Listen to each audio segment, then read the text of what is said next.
Hlong re phahamisitseng dipina tsa rona ho Jehova. Le mehu ya rona ya nyakalo ho lefika la puluko ya rona. Re tlahiseng ho yena ka dithoko. Re utlwahatse ditlatse tsa rona ka difilapila hae. Hobane Jehova ke Modimo o moholo, ke Morena e moholo ya fetang medimo yohle. Mateba a lefatshe a diatleng tsa hae. Le wona maphahamo a ditjhaba.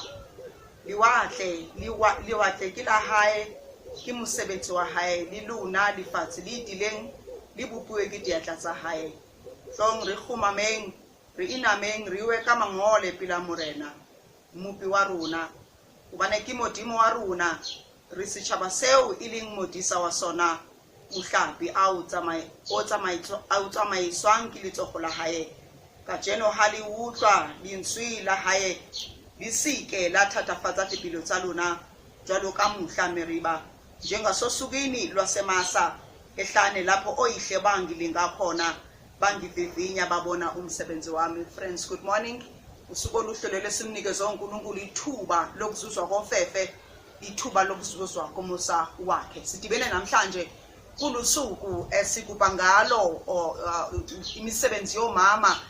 Many years ago, omama besizwe sethu, they marched to Pretoria beyolwela amalungelo omuntu wesifazane. In fact, not just the rights of women, but the rights of abantu abaningi in South Africa. And so today we celebrate that day. And so to all women out there, happy Women's Day. I pray ukuthi lelo kuzoba usuku oluhle, uNkulunkulu anibusise. Aqhubeke njalo nipha amandla okuma nimele imindeni yenu, nimele isizwe senu, niqhubeke njalo nibonakalise lokho uNkulunkulu aniphe kona. And so friends, I welcome you kule nkonzo. Hlanganyelane nami, sikhuleke sonke, sicule sonke, sithandaze sonke, simamele nelizwi likaNkulunkulu. Mangidlule lapho ngithi nje kinina, I have very few notices ukuthi nginazise wona, izaziso nje zithi if kukhona izinto ofuna ukuzazi, kukhona ocabanga ukuthi uyasilela kukona, awazi ukuthi kwenzakalani, gijima uye ku website yethu yase Trinity.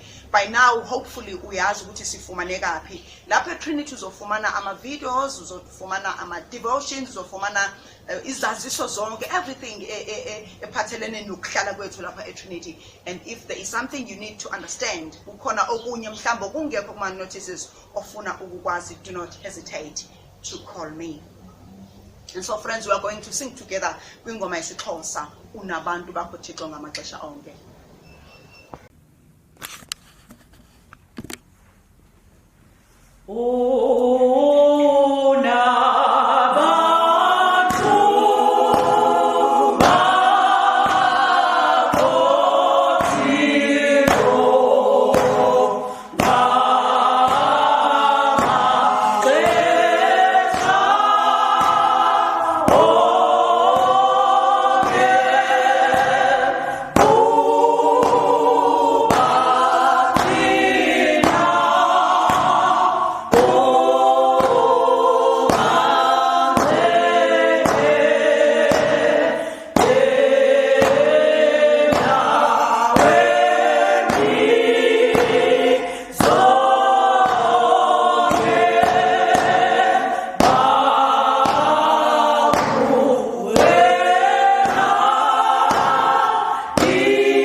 sifake izono zethu kuNkulunkulu osidalileyo sisenze sonke umthandazo wokuvuma izono wherever you are, lapho ekhaya emsebenzini la ukhona.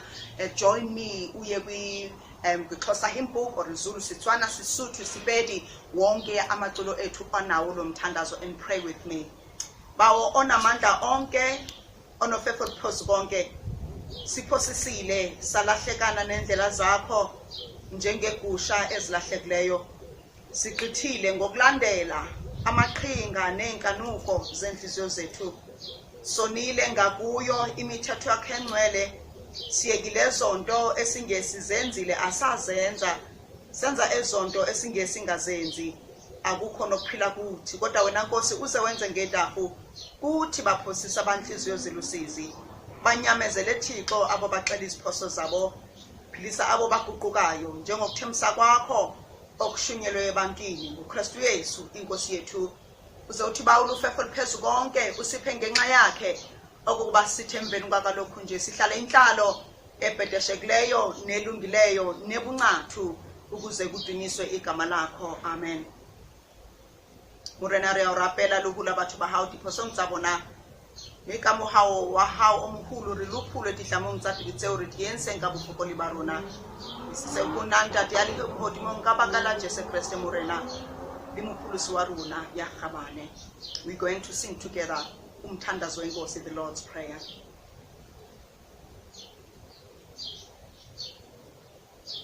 Masifumaneke our first reading ifumaneka kuMatthew chapter 5, ngizoqala ukufunda kuverse 13 ngime ngoverse 16. Ivangeli likaMateyu isahluko ngu5, iverse ngu13 ngiyoma ngo16. Ifundeka ngolhlobo: Nina ningusawoti womhlaba, kepha uma usawoti edumele, ubusawoti bovuswa ngani na? Akasasizi ngalutho kuphela ukulahlwa ngaphandle anyathelwe ngabantu. Nina ningukukhanya kwezwe, umuzo wakhe entabeni ngesitheke, nomuntu kasokheli isibana sibeke phansi kwesitsha, kodwa sifaka othini khona sekubakhanyisela bonke abasendlini. Kanjalo makukhanye ukukhanya kwenu phambi kwabantu, ukuba babone imisebenzi yenu emihle, badumise uThixo esizulwini. Friends, this is the gospel of our Lord and Savior Jesus Christ. Masilamukele linjengoba linjalo lube ngukuphila kuthi ukusukela manje ize ibuye inkosi. Our second reading izokwenziwa ngumama uSelena Njiji. Lekwalo la rona la bobedi re tla le bona mo bukeng ya ga Jakobe kgaolo la bobedi, temana ya 14 go fitlhela ka temana ya 26. Setlhogo sa teng se re bo senang thuso jwa tumelo e senang ditiro. Bagaetso, go thusa fa motho a re o na le tumelo mme ditiro a sena natso. A tumelo eo e ka mo pholosa na? Fa mokeresete ka wena monna gongwe mosadi a tlhoka diaparo le dijo tsa letsatsi, mme mongwe wa lona a ka ba raya a re yang ka kagiso le thutafale le kgore, mme lo sa bafe dilo tse di batlegang mo mmeleng, go a bo go thusang. Tumelo le yone jalo fa e le yosi e sena ditiro e sule. Jaanong motho o ka re wena o na le tumelo, nna ke na le ditiro. Mpontshe tumelo ya gago e senang ditiro, mme nna ke tla go bontsha tumelo ka ditiro tsa me. Wena o dumela gore go na le modimo o le mongwe fela, o dira sentle, le medimoni e dumela jalo, mme ya roroma. Motho yo bosilo ke wena, a o rata go itse gore tumelo e senang ditiro ga e ungwe. Abrahama raetso a ga siamisiwa ka ditiro fa baya Isaka morwae mo altareng go nna setlhabelo. Fo o ka bona gore tumelo e dirile mmogo le ditiro tsa gagwe, mme tumelo ya tlala ka ditiro. Mme lekwalo la dirafala lo lo reng Abrahame o ne a dumela Modimo, mme tumelo eo ya kaiwa tshiamo ya gagwe, a ba a bidiwa tsala ya Modimo. Lo ka bona ka tseo gore motho o siamisiwa ka ditiro e seng ka tumelo fela. Fela jalo le ene Rahabe wa Siaka a ga a siamisiwa ka ditiro, ka a ne a tshola barumi a ba tshabisa ka tsela e sele. Tumelo e sule fa e sena ditiro, jaaka mmele o sule fa o sena mowa. a modimo a tshegofatse palo ya go bala ga lentswe la gagwe go tloga jaanong go ya bosakhutleng. Amen. Maybe you know that as Methodists, we do not believe just in social holiness, but we asikholelwa nje kwi-holiness, but in social holiness. Ukuthi xa ndimuhle mina, xa ndingcwele mina, xa ndilungisiwe mina, akupheleli kimi, but there must be a positive impact engiyenzayo emphakathini. And so ngicele abantu ababili engibanikeze nje a question ukuthi baphendule umbuzo othi, what should be done to bring about positive change in our society? Ziziphi izinto ekumele sizenzile ukuze ubonakalo ushintsho oluhle? And so I'm going to afford this opportunity to uRose Mkhize. Ngibingelela umfundisi Mabaso, umfundisi umlwabi, umama umlwabi, amagosa, izimanyano zonke ngegama elihle lika Jesu Kristu. Amen. Ngiresponda kwi-question ethi, what should be done to bring about positive impact into our community? Umuntu okholwayo ke, noma ngithi ukukholwa kuphakathi komuntu oyedwa noNkulunkulu. Umuntu ukholwa kuqala yena yedwa. So uma ukholwa uNkulunkulu uphila kuwe, phakathi kwakho uba nethemba elikhulu, ube nothando lukaNkulunkulu, noNkulunkulu akukhanyisele. Kodwa uma ukholwa uba nalento ekushisa phakathi, uNkulunkulu mayikhuluma kuwe le ofuna ukuyishare nabanye abantu. So umuntu okholwayo akabi selfish, lento uNkulunkulu ayikhuluma kuwe ekuphilisayo, kuhle ukuthi ikhulume nabanye abantu ibaphilise nabo. So uNkulunkulu expects us as Christians to spread the gospel. So njengamakholwa we have a social responsibility. Ukukholwa singakugcini phakathi kwethu sithandane sodwa njengamakholwa. Kuhle nalokho, kodwa God expects us to do more.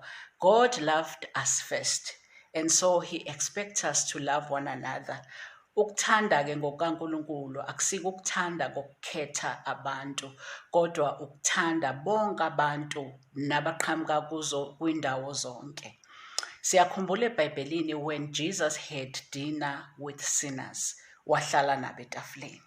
Siyakhumbula again eBhayibheli when Jesus said, you are the salt of the world. So uNkulunkulu uthembele kithi ukuthi sikhanyisele nabantu, abanye abantu.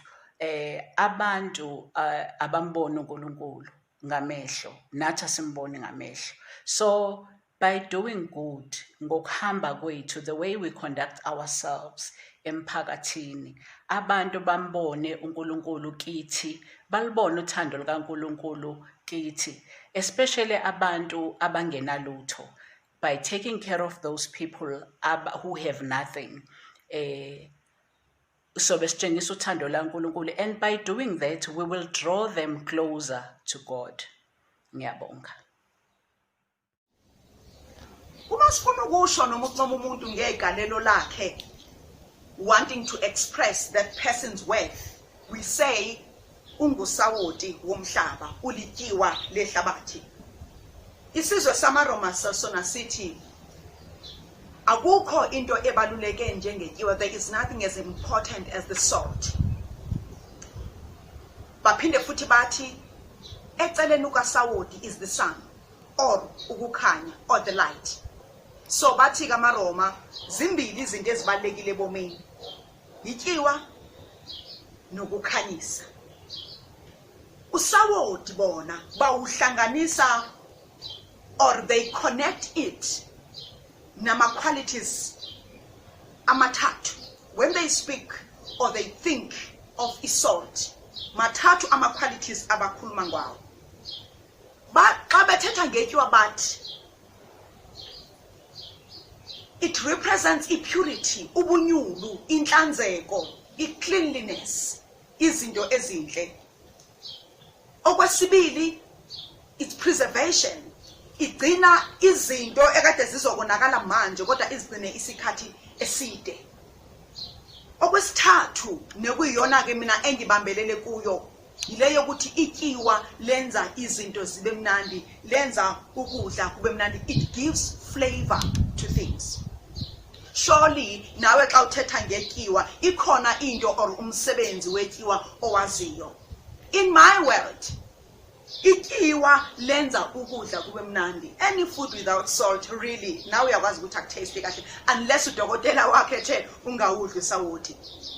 Kodwa zikhona ezinye izinto ezenziwa ngusawoti ityiwa ezinamandla, but I think the most important one for all of us, it gives taste to that which we eat. And so today sijonga ukuthi uJesu usebenzise kanjani ityiwa nokhanyiselo or the light ukubonakalisa ukuthi abantu ababehamba nayo ngelo xesha ingakanani impact ekudingakala beyenze emhlabeni. And so umyalezo wanamhlanje is not just about ityiwa kodwa uhamba nokhanya, the salt and the light.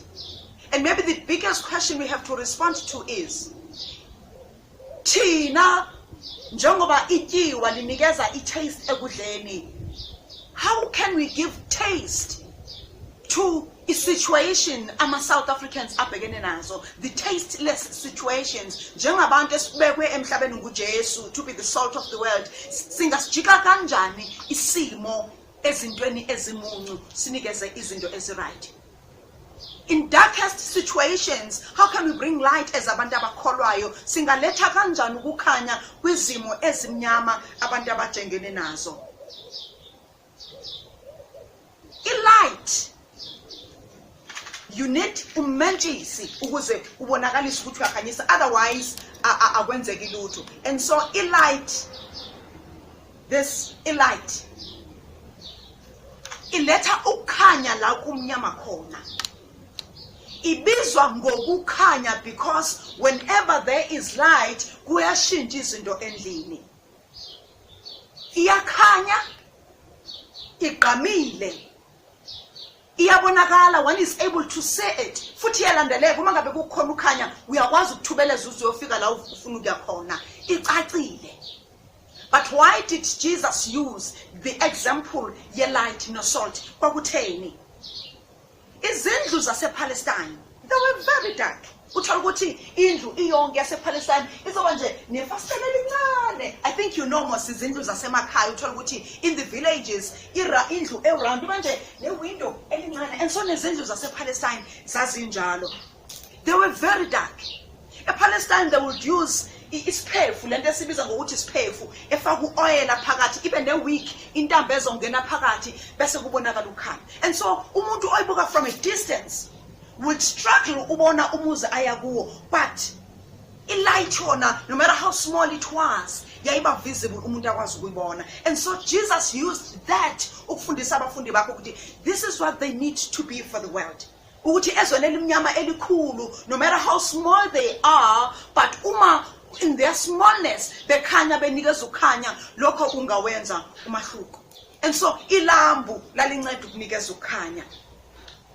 Like I've said, laliba nentambo ethinta oil, meaning without oil there will be no light.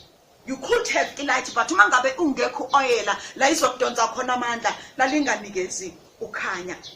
So awona msebenzi welambu ukunikeza ukhanya. Hence Jesus says we are the light of the world. Ngoba uma ngabe thina sesikhanya then sinikeza ukhanya kwabanye abantu.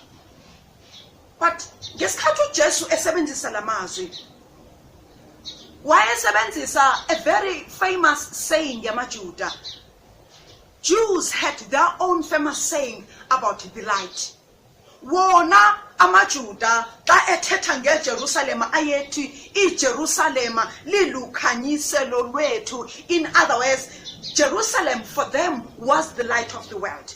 And so uma ngabe uJesu ke now ebiza wona ama-Jews ethi nilukhanyiselo lehlabathi, kwakungenzima uku-understand because bona vele they believed that Jerusalem was the light of the world. Uma kunorabi umfundisi, a rabbi odumile, that famous rabbi will be called the light of the world. Uma kungumuntu nje obekiwe ngumsebenzi wakhe ukuhumusha ukushumayela ilizwi likaNkulunkulu obizwa ngorabbi, wayebizwa ngokhanyiselo lehlabathi. And so I want you to imagine yourself, lonke leli hlabathi, ifamily yakho emsebenzini calling you the light of the world, and then think ukuthi lokho kungaphatha kanjani. And so now Jesus says to the disciples, usho le abayiqhelile about the rabbis in Jerusalem. Nina ke, not the rabbi, not in Jerusalem, but you are the light of the world. Nilukhanyiselo lwehlabathi. Uyaqhubeka uthi umzi osentabeni ungesitheke. I am in Linden right now. Those who worship at Trinity can see ukuthi ngingaphandle kwechapel and eduze kwami kukhona immense. Njengoba ngimela echapel ngiyakwazi ukubona lawo ama-flats alapha phezulu eNorth Cliff. Angithi niyawazi kunama-flats alapha eNorth Cliff. Lawo ama-flats alapha eNorth Cliff, no matter how much they want to hide themselves, it's very impossible ukuthi wona angaqasha, because thina la elindini siphansi kancane, and then iNorth Cliff, it's a cliff mosque, and so uyazi ukuthi phezulu iNorth Cliff ilapha phezulu. Every day around 5:30, 6-ish, 7 until midnight kuzobe sekuseni, they give light not only to abantu abahlala khona, but even to us la in Linden.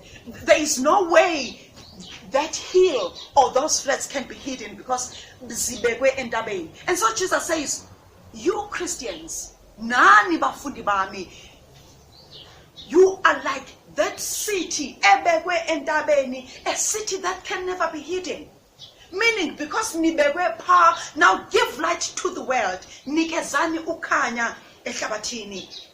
And then he says, you are the salt of the world. Nilitiwa lehlabathi. If usawoti uphelelwa ngamandla, if it loses its saltiness, awubi namsebenzi kodwa ukulahlelwa ngaphandle ngoba usuku ungasanikezwa i-taste. Now I want you to imagine yourself being the salt of the world. Not just of the world, maybe ityiwa ifamily yakho, ityiwa emsebenzini.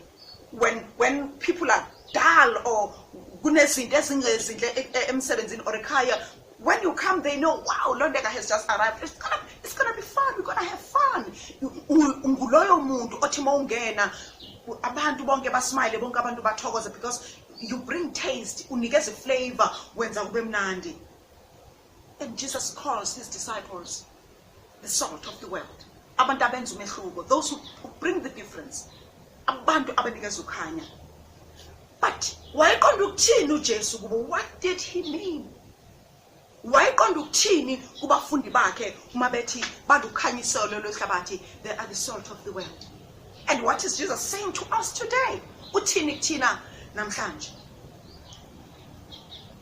I think before we even respond to that question, kufanele understand yini umdisciple. What is a disciple? Umdisciple, or the disciples, kibatu balandelang Jesu, abantu abalandela uJesu, they are the followers of Jesus. Kibarudwa, they learn from Jesus Christ. And libaka la hulatela Jesu, ki huruteha, ki ufetu hadinto. And so Jesus says to them, there can be no such a thing called secret discipleship. Uma ungumlandeli kaJesu, you are a city that is situated on the hill.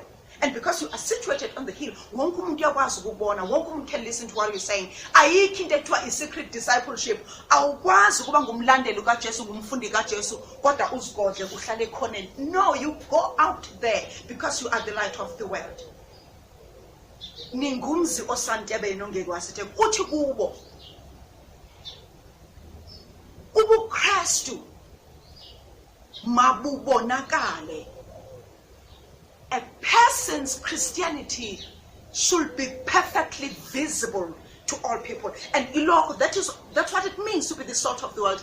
Your Christianity should be perfectly visible. Bonakala tujagobe xa ithetha ukholwa okungenamsebenzi kufile, because if I have faith, if I believe in Jesus, but then ngizivalele endlini and akukho umuntu oncedakalayo ngami, come on, that faith is useless, it is dead. And so Jesus says, bonakala ukholwa kwakho makubonakale.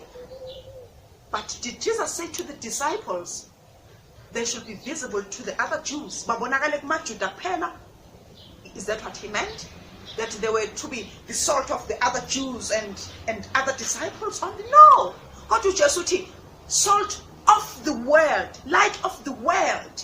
ukhanyisela bonke abantu, not only loba abakwicycle yakho laba abaseduze kwakho, but you bring happiness kubo bonke abantu. And so not Jesus is saying to us, I man Londeka, being a minister akupheleli kuwena ne Trinity Methodist Church. But umsebenzi wakho ukudlulisa umyalezo wethemba, ukudlulisa umyalezo wenjabulo. It's to bring joy to many people because you are the salt of the world. Angilethi nje ubumnandi kuphela ekhaya. I don't only preserve my life, but through what I do nezinto zonke engizishoyo ngilondoloza ngigcina impilo yabo bonke. Angikhanyisela abantu base Trinity phela, angikhanyisela ifamily yami phela, angikhanyisela iLindini phela, angikhanyisela the staff members phela, kodwa bonke abantu who come into contact with me kumele bayizwe lanto ngoba mina I have been called by God ukuba lityiwe ehlabathini ukunikeza ubumnandi. And so Jesus tells them, ubaxelela ngezinto abakumele bazenze ukuze babe ne-impact positive. Even good darkness as a Palestine, even good darkness as a South Africa. Ilokhu uNkulunkulu asibizele kona. One of the characteristics of the world we live in is the lowering of standards. Izinto zonke ziyehla. Amazinga ayehla. Ukuthembeka kuyehla. Uthando lwehlile. Unembeza uphelile. Ukuziphatha akusabalekanga. Ukufa kuhamba phambili. I mean, every day, most of us, we want to know how many people have been infected by corona, COVID. Stats, they have become very important. We have forgotten about impilo uJesu asinikeza yona, and so death has been our language these days. Since the beginning of lockdown, all we are worried about is, am I infected? How many have died? Do I know someone who have died? Ayona into esibizele yona leyo. Akuyona uJesu into esibizele yona leyo. Of course, ubugebengu, criminals, ziningi, corruption, yandile, women, children, old grannies are raped almost every day. But thina sibizelwe not ukuzofakaza ngokudlwengula, but ukuzonikeza ithemba. We are people of resurrection. We are people of hope. We don't speak death. We speak hope. We speak life. Because thina silityiwa lehlabathi. Ngelixesha ukudlwengula kwabantu besifazane sekuyintsakavukela abashonelwe yisihlobo ngenxa ye-COVID bese inhlungwini of not being able to visit our relatives in hospitals. Funerals are today. People are not able to give their last respects to their loved ones. But noma kunjalo uJesu usibizela ukuthi thina ke in those tasteless situations, Londeka, go out, say to my people, thus says the word of God. And so ngifisa ukuthi ke kuwe kuzo zonke izimo esibhekene nazo, remember, you are the salt of the world. Njengebandla, njengabafundi, njengamaKristu, njengabantu abahamba ekhanyeni, abantu bethemba, abantu ababizela ukuba lityiwa lehlabathi, the Methodist, abantu abangamaweseli, those who believe in social holiness, not just in holiness, but social, not just my holiness, abantu ababizela ukuhlanza, abantu who our reason for existence, it's spreading scriptural holiness. Sibizela thina ukuthi mandifunde ukuthi lithini ilizwi likaNkulunkulu, and then I take what I have read and I go out ngoyishare nomunye umuntu abone umuntu ukuthi zikhona indaba ezimnandi. There are good news. Ilo umsebenzi uNkulunkulu asibizele kulona. On this Women's Day, ezweni lapha besifazana bephila ngokwesaba, we are not free anymore. We live in fear. Masiphuma siyaka Pick and Pay. I don't know noma ngizobuya ngisafe na. Abantwana bethu asikho safe. But Jesus is calling us to be bearers of good news. Even in those tasteless situations, you are the salt of the world. I am the light of the world. You know, abanye abantu, they choose to be silent. Babona ukuthi ukuthula ikonogorata. Silence is not always golden. Is silence ayisusi inhlungu. Kodwa ukukholwa kwami, my faith in God, kufanele ingenze ngibe vocal and speak against the injustices, speak against corruption, speak against ukurape kwabantwana nabantu abadala, because mina ukukholwa kwami, it sends me somewhere, it tells me to do something. Mina nawe, we were called for a purpose. Uthi kuJames xa ebhala uyakobe ukholwa okungena umsebenzi ufile. Xa ukholwa, you believe in God, and yet you are not the salt of the world. Oh, come on. Azidibani lezo zinto. Awukwazi ukholwa bese ukholwa kwakho kuphelela lapho. There is something I know about being in love. You know, when you fall in love with someone, it does not only touch the heart, but it touches my whole being. Mina wonke, because I am in love with this person. And once I fall in love with umuntu, I can't even sit, because I want to be with him. And so surely now, because you love God, you have faith in God, there is something that has been deposited. Come on, surely you want to stand up and do something. You want to go out and tell the world. You want to go out and tell it on the mountain. This is the opportunity. This is the opportunity. Don't choose silence. Did you know ukuthi amazing things isimangaliso?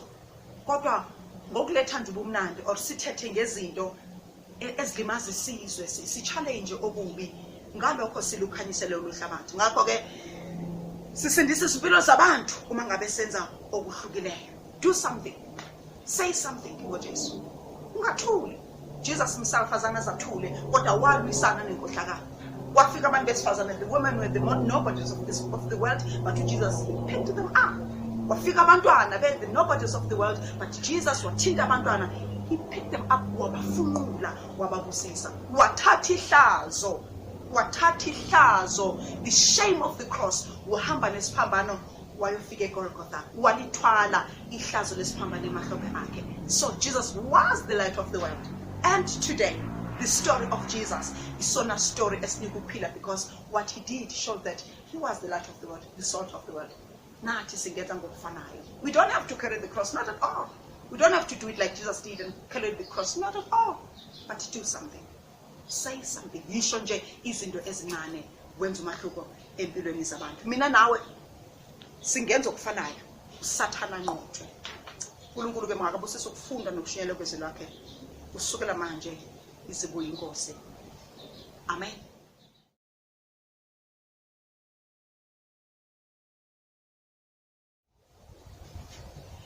Sizothandaza ke today, since it is Women's Day, sizothandazela abantu besifazane balapha eSouth Africa. So let us pray.